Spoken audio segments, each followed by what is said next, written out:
Welcome to Two Each Way. I'm Ross Stevenson. The other bloke is Hamish McLachlan. And whatever your two is, enjoy yourself. And make sure you follow Two Each Way and don't miss an episode. Email us anytime with a story or question. We love your emails. twoeachway@9.com.au. And we have an Instagram page. Just search Two Each Way. Well, there are three ways to describe your weekend. Did fortune abandon you? Did you have a very good day, or at least stand up? That is, that your horse or whatever you had was in it to the extent that you at least stood up. Let's start with you, Hame. I got absolutely punched in the eyeballs a couple of times on the weekend. I was watching Friday night football from the London Tavern, which is where Brian Walsh was having his 60th, and it was all getting a bit tight. And I said, "Where is the clock gone?" And it all became apparent that there was no clock anywhere. And it reminded me of the days when Channel 10 had the 5-minute warning. So there I am contemplating whether or not we should have a count-up clock, countdown clock, no clock at all. And as I have a habit of doing throughout the weekend, I find myself punting by myself in a corner without anyone really knowing. I get tipped a horse at Geelong, but then I see the horse that's being backed to beat the horse I've been tipped is called 5-minute warning. So I empty out the trust funds, load up, and pray to little baby Jesus. Malays is getting out, starting to finish off, then 5-minute warning, and further back to Verogna. Holding captive in front at the 100. He's loafing a bit. On the outside, 5-minute warning's coming at him. Holding captive. I think he got him. Yeah, you are phenomenal. I mean, the universe speaks to you. It does not communicate with me ever. It's because you're grumpy. The other thing was, I said to my man Big Beard, I said, "You're not going to believe this." I took a photo of him. This is my boy Lex, who is in fact a bargain hunter. So I was in it's called the Paran Bazaar or something like that, where you can walk in and find an old pair of Nikes that have never been worn for $10. If they fit you, they're yours. He was looking for a pocket knife. And at the point of this race, as I'm scrolling through thinking who's going to win the last at Morphettville, my boy Lex is arguing with the lady about the price of the pocket knife. I scroll down and there is a horse called Bargain Boy. I take the photo to Big Beard and I said, "I bet this wins the next." Trying to wind up was Smother, then Sir Randolph, Duo Perno, where to look here, top of the ridge, Bargain Boy, Smother, Duo Perno out late, Stratum Pride also bursting through, it's Bargain Boy in front narrowly, from top of the ridge coming, then came Smother over the top, Bargain Boy kicking, Bargain Boy. So I sent this photo, you like this, I'll be able to pull it up. I sent it to Big Beard and I said, "You're not going to believe this. We're in the middle of the bazaar in Paran. I'm listening to him hawk away." That is him, Roscoe, if I can show you that, in the middle of the bazaar, arguing over the price of a pocket knife. So that was all good. And then I said, "What's in a name?" I didn't back this horse, but I thought this is pretty clever stuff. There's a horse called Move the Tirana. Play the audio, then I'll tell you why it was named Move the Tirana. Hey Bella trying to fight off, Move the Tirana, and the Daily Planet is coming on the outside as well. The little Tirana, the Move the Tirana. Hey Bella, the inside fights, but Move the Tirana won it. So I thought that's a good name. Why is it called Move the Tirana? So I go to the breeding. It's by Lean Mean Machine out of a mare called Elegant Ruby. And I just thought, how brilliant is Rob Sitch and all the team from the castle? Oh, Steve, could you move the Chimera? I need to get the Tirana out so I can get to the Commodore. I'll have to get the keys to Cortina if I'm going to move that Chimera. Yeah, watch the boat, mate. Yeah.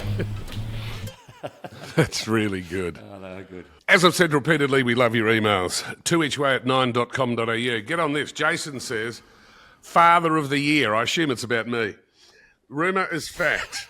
Hamish has submitted himself as Father of the Year after being cited at Kids Basketball 3:30 on Golden Slipper Day, 5 Group 1s, J-Mac ready to break the all-time Group 1 record, and Hamish is at his Kids Basketball.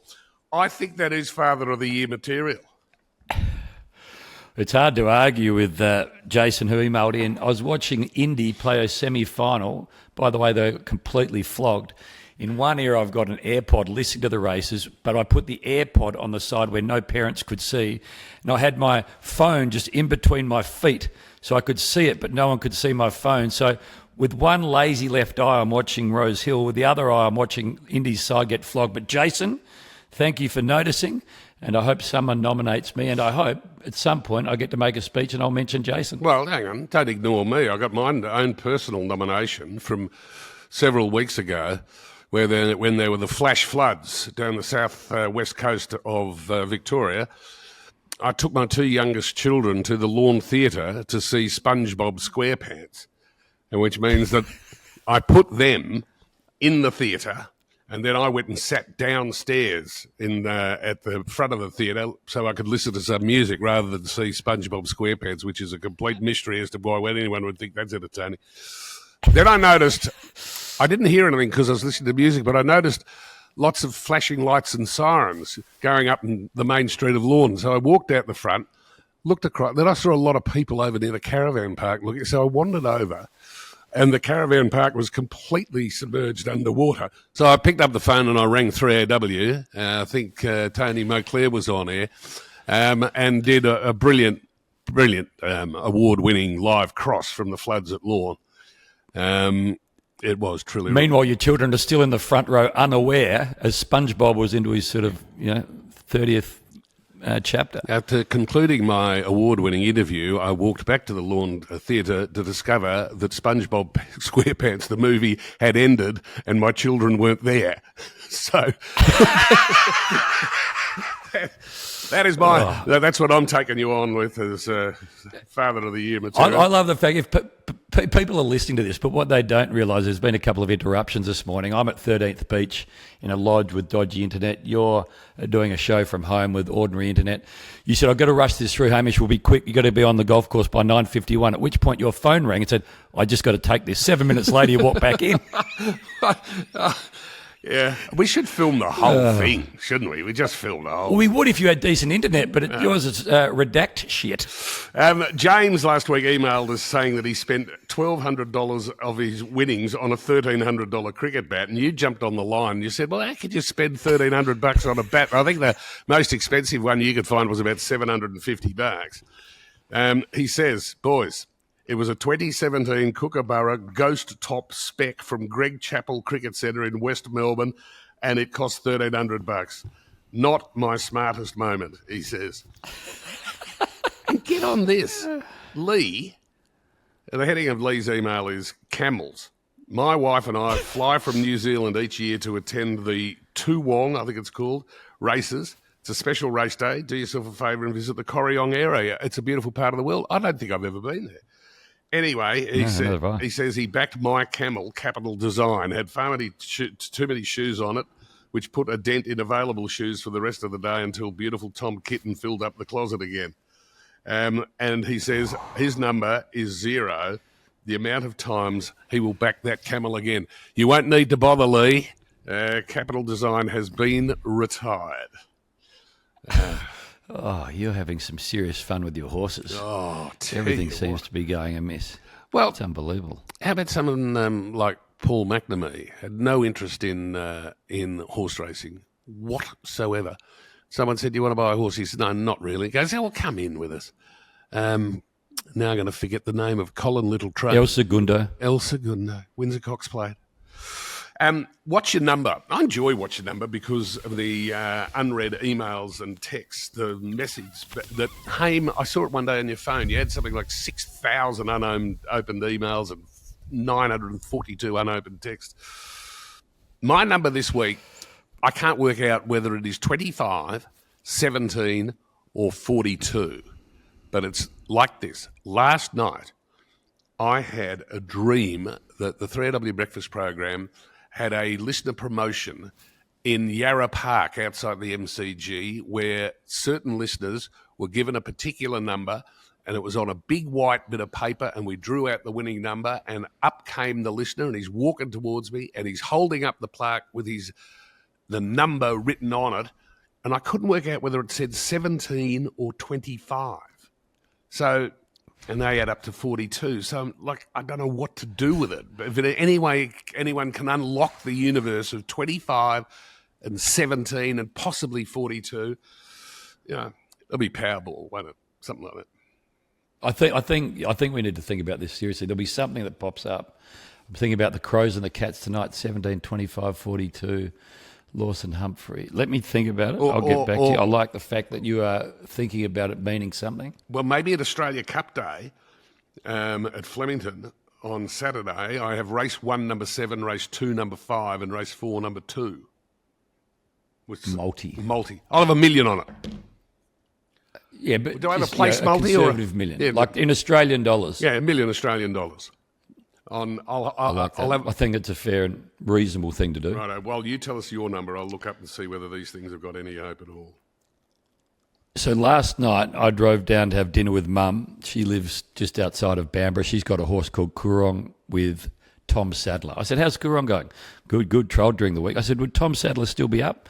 Anyway, Tom Sadler will feature again in this podcast, but he told me a story. I said, give me a good story for the podcast.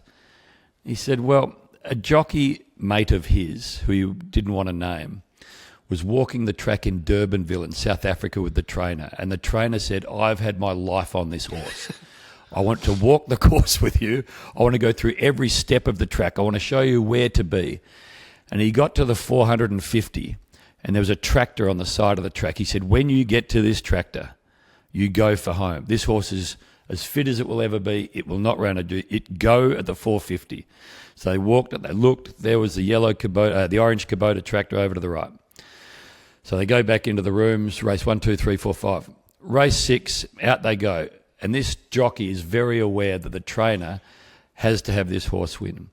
He jumps and runs, and all he can think about is, when I see the tractor, I pull the trigger and I go for home. Jumps, takes a sit. Suddenly he looks over, he goes, shit, that tractor's come up a lot earlier than I thought, and he goes for home. And he's thinking, I'm a long way out. But he said, when I get to the tractor, go. He gets to about the 200 and the horse is completely out of gas. Lumbers home and falls in to win. And he went to the trainer. He said, you okay? He said, what the hell were you doing? He said, what do you mean? He said, why did you go at the 1,000? He said, you said go at the tractor. The tractor had been moved by the local farmer who was ploughing his paddock from the 450 to the 1,000, and the jockey hadn't noticed. That is so good. That reminds me of, I think you know the jockey's name, but we're not going to mention it, where a very famous Australian jockey, now retired, who went to ride in Ireland. Was it Ireland or England? That was a 3-horse race? Yeah, 3-horse race, and the other jockeys told him that when it would be time for him to go, and he's riding along, he goes, now, and they go, no, not yet. Now, no, not yet, and now, no, it doesn't matter now, they said. Do whatever you want now. Do whatever you want, mate, you can't win from here. Oh, dear. Yeah, very good. Would you rather, from you or Lex? Yes. Lex, Beauty. this is the only homework he does all week, is would you rather for Ross. Tell me about it. Would you rather coach an AFL team and be sacked after being an abject failure after 20 games, or get on an AFL list but never play a game and be delisted after 2 years? Gee, that's a good question, Lexi boy. Right, but Lexi boy. At least I will have coached a game, but I'm not a failure. I'm an abject failure. Right. I don't think you've won a game in Lex's world. No. If I'm a coach and an abject failure, there is still a chance that every year I might get finals tickets, which I wouldn't get if I was never on an AFL list. So I'll go with being an abject failure. Well, I went with coach on the basis that I reckon you're only coaching if you had a good playing career. So nice. You sort of went well at one and died in the other. Would you rather dinner and drinks with Mick Jagger or breakfast that goes into a long lunch with Tiger Woods? I reckon Tiger would be more interesting than Mick. They say Mick's got the first dollar he ever earned. So it'd cost me. And I don't think he'd be glittering company, Mick. If he's listening, this is Hamish saying this, a breakfast and a long lunch with Tiger. Yeah, shoot us an email, Mick, to each way at something.com.au.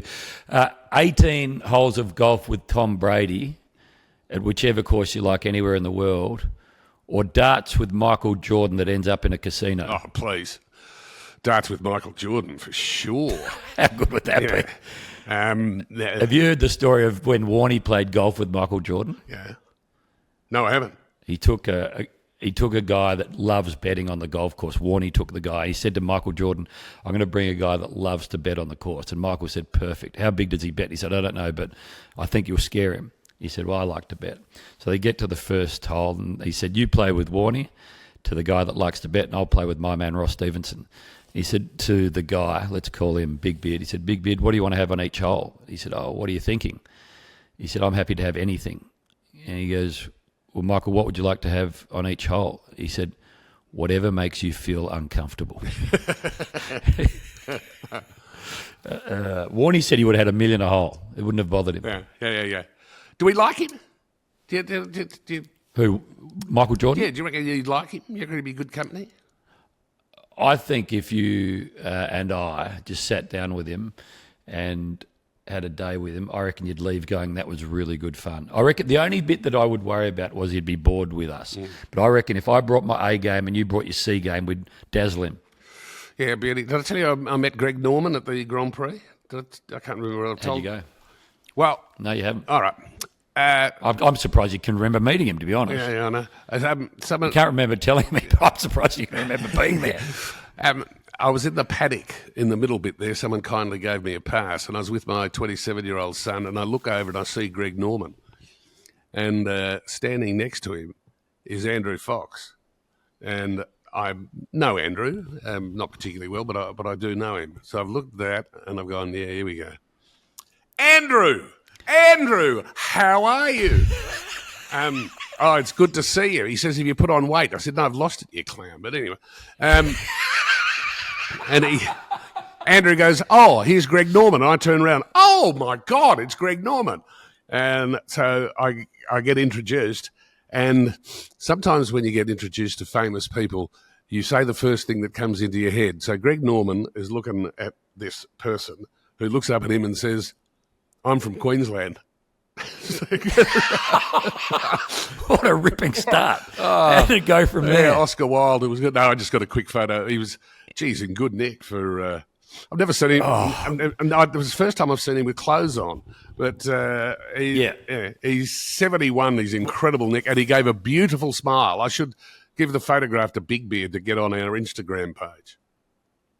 Right, there's a few photos of him on Insta with his top off. He's an incredible Top condition. off? I remember when, there's one, I think we all know the photo we're talking about. He's in great shape everywhere. When he shot, I think it was 64 on the final Sunday to win the Open. I remember in the press conference that afternoon, he said something along the lines of, they said, you must have been pretty happy with the play. He goes, to be honest, I was in awe of myself out there today. Yeah, that's his famous... Wouldn't it be nice to be in awe of yourself? Yeah, no, he was in awe of himself. Hey, we're still going on Would You Rather, I think. Oh, yes, I forgot. That's Michael Jordan. Would you take a career? Would you rather take the career of David Beckham, Tiger Woods, LeBron James, or Novak Djokovic?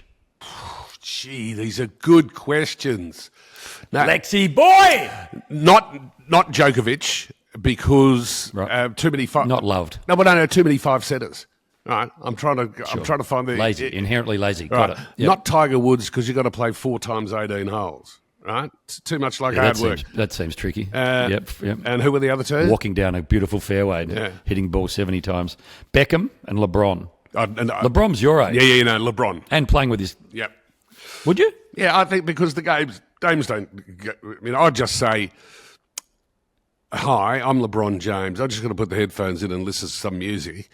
Tap me on the shoulder when it's 99 each with 2 minutes to go. Right, which is what happened. Every basketball game should start 99 all with 2 minutes to go, and then I'll bring it on and win the game for you. Okay, that's fair enough. I think I'd take Beckham's. Tiger or Beckham. Basketball doesn't interest me like being an absolutely a superstar on the golf course, put it wherever you want, for 25 years, or Beckham's just universal admiration. Last one from Lexi Boy. Would you rather be able to call on a daily basis a number to get tomorrow's racing results, or a much-loved but deceased family member? Jeez. It's good, isn't it? I've got lots of issues with this one. I would say to speak with a deceased, much-loved family member. But the only problem with that is, do I ring mum or dad? Right, that's talk about Sophie's choice, isn't it? Sophie's choice. Whose choice is it? Hobson's choice is no choice at all. So then you got to. So I can solve that one for you. Yeah. Put them on speaker. Right, that's cheating. Mum, Dad, I've only got one call. Hey, Dad, can you make sure Mum's with you tomorrow? That's really good work, Lex, mate. You put that effort into your homework, you'll be ducks.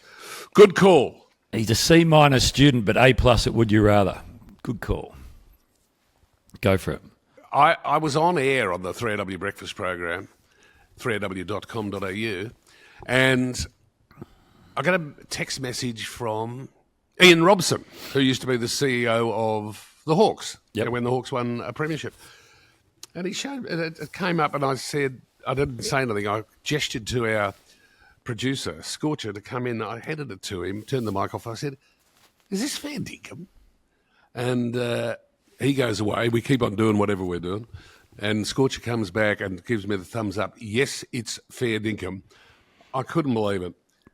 This actually happened when, at a joint press conference, the Japanese Prime Minister sat next to the President of the United States. U.S. allies in Europe and Asia, like Japan, about the war before attacking Iran. So we are very confused about we Japanese citizens. Well, one thing, you don't want to signal too much. You know, when we go in, we went in very hard, and we didn't tell anybody about it because we wanted surprise. Who knows better about surprise than Japan? Okay? Why didn't you tell me about Pearl Harbor? Okay? Right? You know, he's asking me, do you believe in surprise? I think much more so than us. Oh, my Lord. Did that actually happen? Did Scorcher say it is true? It's true. It happened. 100%. The Prime Minister of Japan's face Yes. does not move. Is that because she doesn't understand English, or she's so appalled with Donald's remark? She speaks fluent English, the Japanese my Prime Minister. Anyway, that's my good call of the week. What's yours? But how? So you would get cancelled for something like that off AW? Stephen Beers or Big Beer to just pull you from air and say, "Look, your time's done. You're now so senile that you need to just be removed from hurting yourself or offending people." I said this to someone yesterday. So he got elected once. Okay, everyone understands that. 4 years later, out he goes. 4 years ago, I was like, "Do you know what we should do? We should get him back in." How is it possible? Did I ever tell you about? I did an experiment on the breakfast program, which I'm mentioning a lot apparently. I read something once by Clive James. I can't remember whether I told you. And I rang Andrew Rule, the journo, and told him, how good's this? And Ruler goes, "Yeah, you do realise though that no one under 40 will understand that joke." So I went on air and I got Sophie from our program, who's 24, and I sat her down and I read her the bit from Clive James's book, and it was just, what are you talking about? Blank. Clive James was talking about the time he was in Paris, and that this will have happened to other people, and he was the subject of a sting, where you go into a bar, and what happens is you sit at the bar, you're on your own, and a girl comes from nowhere, orders an expensive bottle of champagne, sits down next to you, and the next thing you know, they put a bill for the champagne in front of you, and you're going, "Hey, listen, I didn't play any part in that." And that happened to Clive James. And he's describing that the girl came to sit down, and then they produced the champagne, and then they served up the bit of paper, the account. And Clive James said, "The bill had enough zeros to attack Pearl Harbor." Which I reckon is brilliant. But Andrew Rule was right. When I read it out to a 24-year-old, she wouldn't have known what Pearl Harbor was. She wouldn't have known that the Japanese fighter plane was called a Zero. It just did not work on any level. I was telling the story about Bob Hawke the other day in '83 to a group of people. I realised it had fallen on deaf ears, and I realised that none of them were born in 1983. It was a group of young footballers at Richmond. It's like, "Hey, right, okay, you're all born this century." Good call. Good call. Dennis Cometti. As I said, I'm doing Dennis every week. So Jason McCartney gets involved in the Bali Bombers through his own selflessness, goes through an incredible rehabilitation period. They say he'll never play again. He says, "I don't believe it." There's two parts to this call. One is after the McCartney goal, his silence, and just letting the crowd do the work, which in itself is brilliant commentary. Most of us these days talk all over the top of commentary, and then just the finish of it is great. You dare say, as his wife Carissa looks on, if he kicks this, they will be very hard to toss. What a start to the term it would be. Jason McCartney knows how to kick them.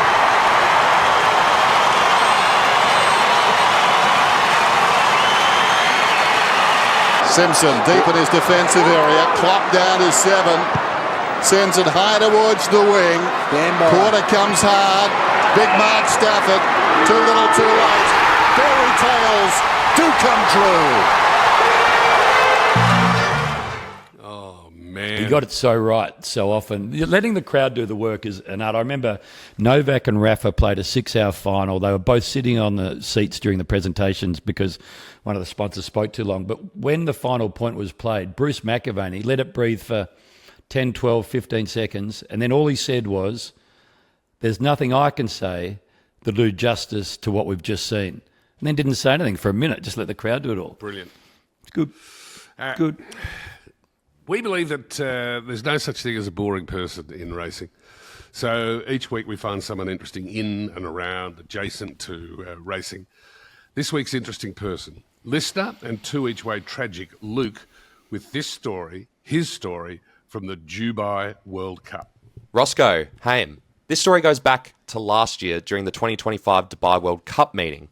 I was filming at Meydan Racecourse for my role at World Horse Racing, trying to capture shots in the mounting yard, or the pre-parade ring as it's commonly referred to in the Northern Hemisphere, of Japanese dirt superstar Forever Young, who at the time was looking to back up a Saudi Cup. He was also paying $1.90 at the time, so he qualifies for a tip for the show.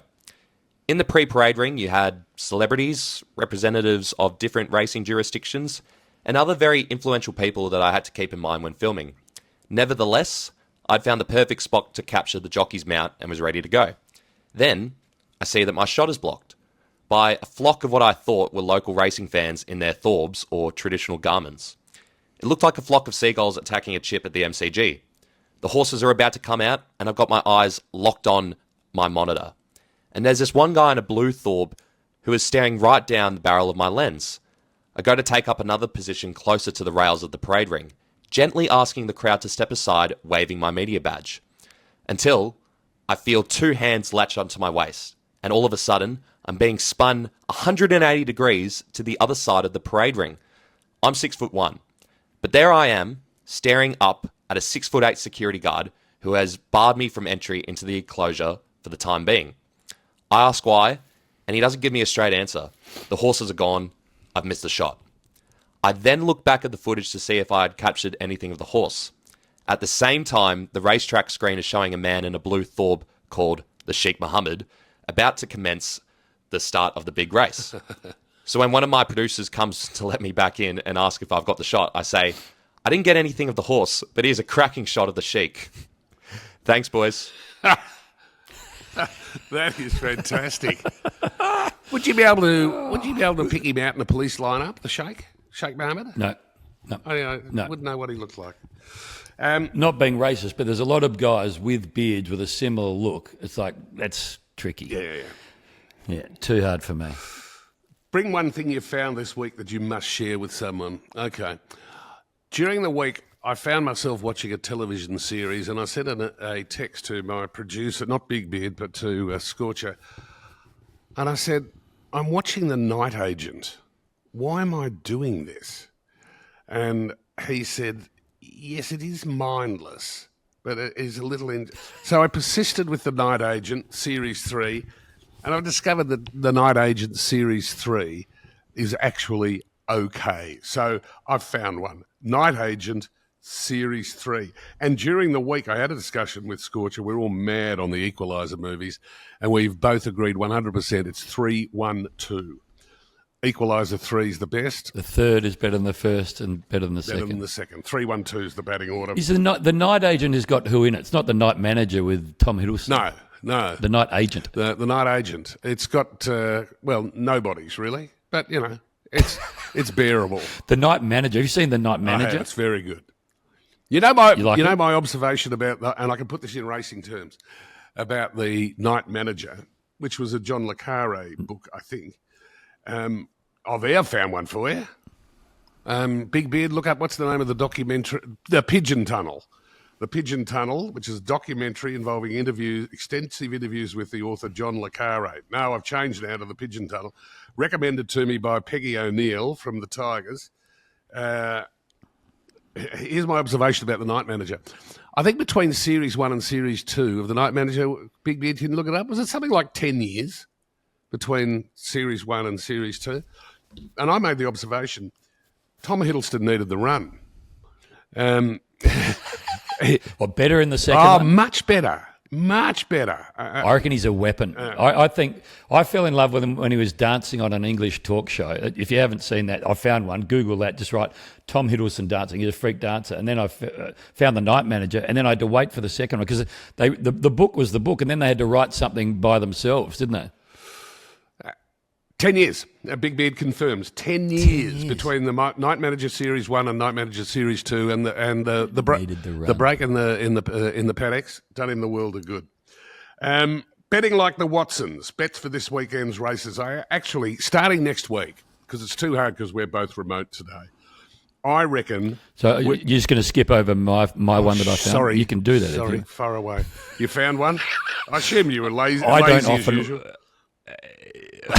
I don't often do this, but I'm going to lump pressure on an 18-year-old. I've found one. Willem Dersmer I saw play for the first time on the weekend. He's going to be a 300-game freak show.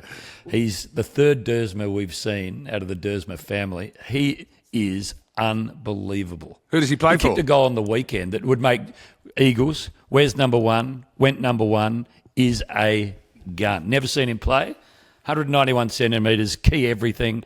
He reminds me of young Joe Campbell as a youngster. Good on you.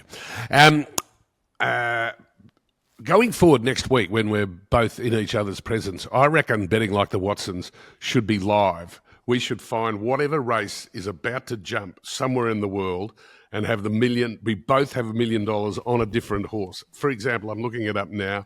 If we were doing it today, they're about to jump in Argentina, right? So we find the three. You'll have the three? Want the three. Right, you've got $1 million on Don Ambrosio at $61. Wow, doesn't get beaten from here. Yeah, there's a $1.45 favourite. What would that? They always run late at Los Alamitos and all these places. They run like quarter of an hour late. Yeah, and in America, because they're private tracks, and apparently the owners say run it late, so that more money gets bet. They take their percentage. Yeah. Apparently it's relatives of Peter Vlandis who live in those parts. Los Alamitos. Los Alamitos. I'm looking it up. Oh, there we go. I would have Dos Giant Bobo Man. So can you keep an eye on how Dos... I love the form lines. Dos... Do you see its trial? Oh, it was outstanding. Right, it's been working the house down. Hard held. At San Isidro in Argentina. We'll keep it on $1 million on Dos Giant Bobo Man in race 12 in Argentina at the $4.20. God knows how we keep. Can someone open something to see how it goes? I love also the fact that sometimes in Chile or Hippodrome or wherever, like race 20. It's like, what? How many races you got? There were 20 on the card. Well, when I went to it's a proper day out. Well, when you went to the Kentucky Derby, when I went, there were 14 races on the card. Yep. I passed out after the Oaks the day prior. I was so sick. Got there, though. Yeah.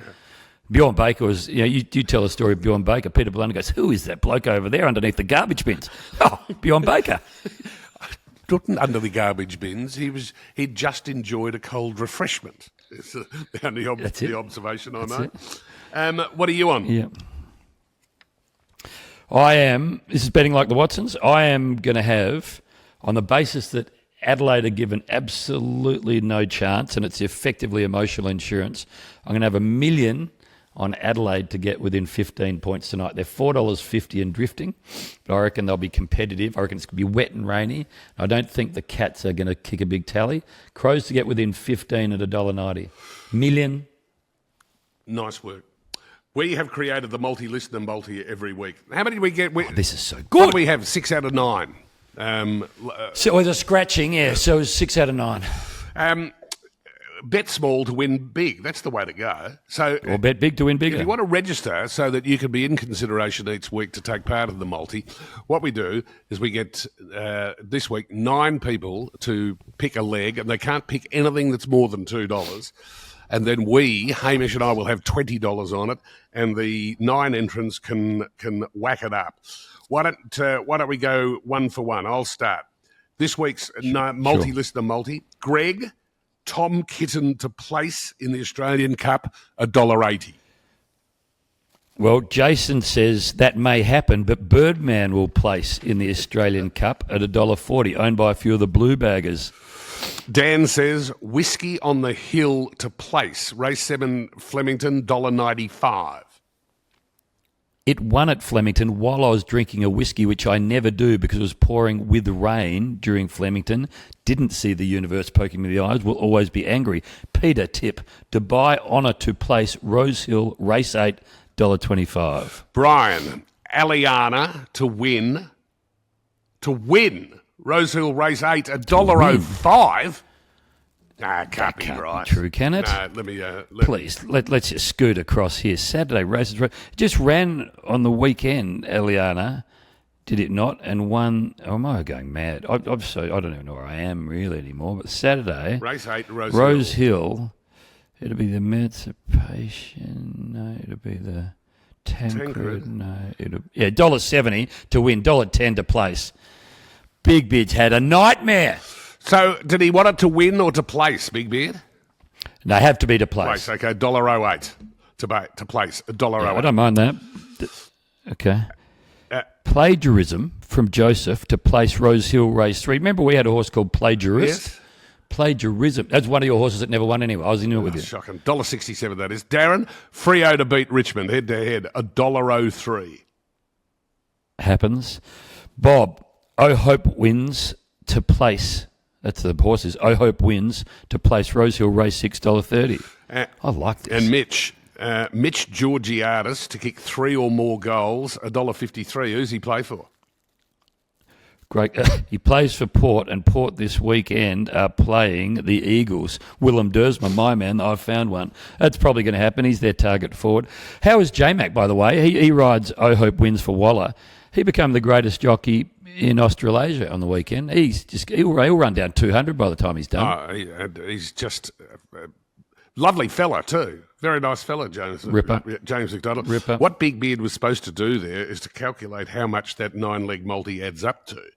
So by Big Beard's very busy. Right, but if I talk long enough, he can multiply $1.80 by $1.40 by $1.95 by $1. This is where you get out your AI and say $1.80 by $1.40 by $1.95, etc. You want me to do it? I'll do it live. Well, I think you've done well, Roscoe, today. You've moved four times in your house, from the kitchen to the big room, to the veranda, back to the big room. In the end, we got it done. It's a credit to you and, as Eric Banner said, the airline industry in the castle. Congratulations. AI, work it out. Okay, here we go. I don't know if anyone else in the world has worked out you can do this, but I've got to get AI to do it. Here, you ready? Listen in live.